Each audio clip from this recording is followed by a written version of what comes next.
What I'd like to talk to you about today is stronger feet and how that builds into speed and endurance with running.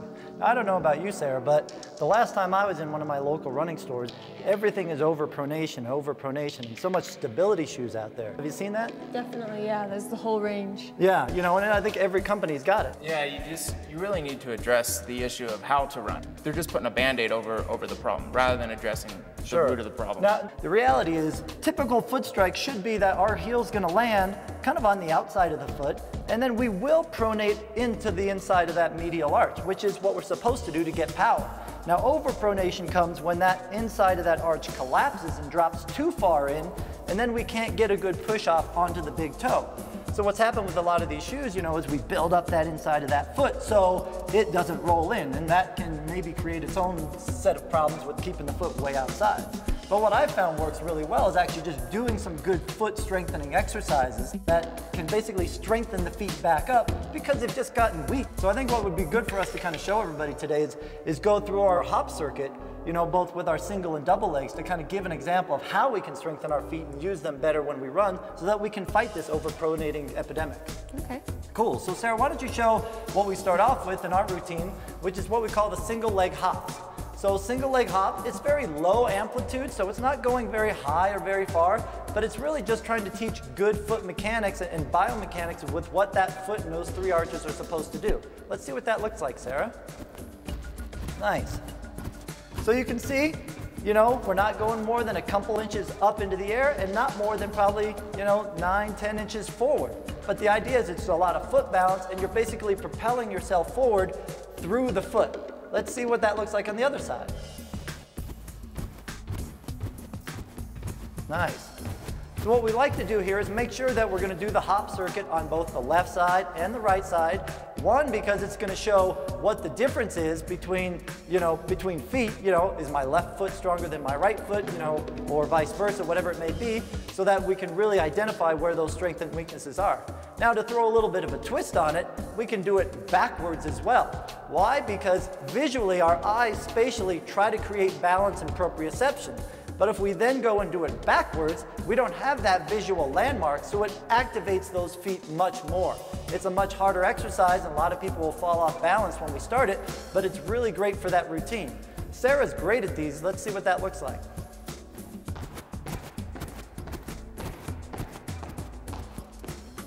Excellent.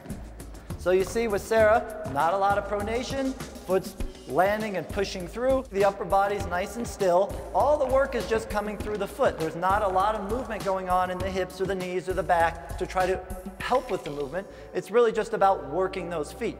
Nice job, Sarah. Now that is the harder of the two routines, the single leg hops, but it's really important because we do single support when we run. But it is good to create a balance between the 2 feet by doing double leg hops. And I think, Josh, I'd like to have you show us what the double leg hop looks like. Happy to. Same idea as the single leg hops. The double are not going to go very high, not going to go very far, but it's all about rolling through the feet.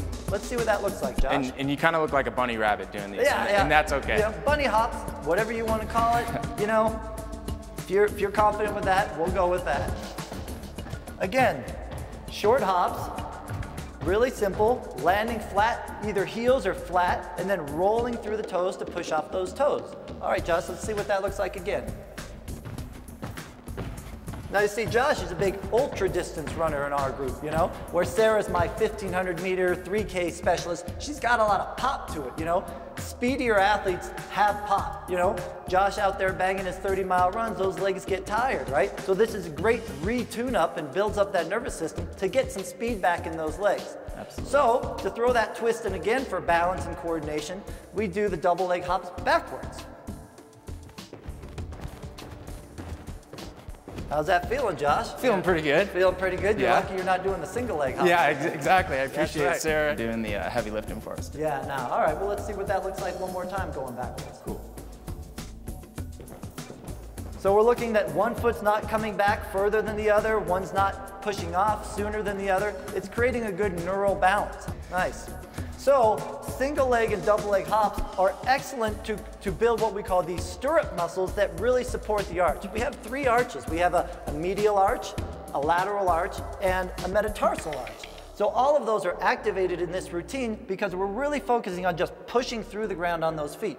Nice job, guys. How did that feel, Sarah? Yeah, I definitely felt like my arch was challenged, especially on the single leg ones. Good. And how often do you think we do these? For the single leg hop, since it's a harder exercise, we're gonna do it in a shorter distance. So we're gonna start with maybe 15 or 20 meters of a single leg hop because it's harder on the body and we don't wanna get injured. Twice a week is a great maintenance, and I do like to do it post-workout just to reboot the system. Now, typically with a double leg hop, we're gonna do it, you know, at least 1.5 to 2 times the distance that we do with a single leg hop because we're sharing the eccentric load on the body, so the joints are kind of like working together to challenge that stress. Okay. So that's fine. But I think everyday runners, even if they're just jogging, this is a big part of it. Because you know, the typical injuries come with plantar fascia and things like that when the transition from slow running to fast running tries to take place and there's no support system built into it. Right. So it's a great routine actually to start in your training buildup before you go to that race. Got it. Nice. And so single and double leg hops, great ideas for you to do to strengthen those feet, get you out of those overpronated shoes and get you running fast.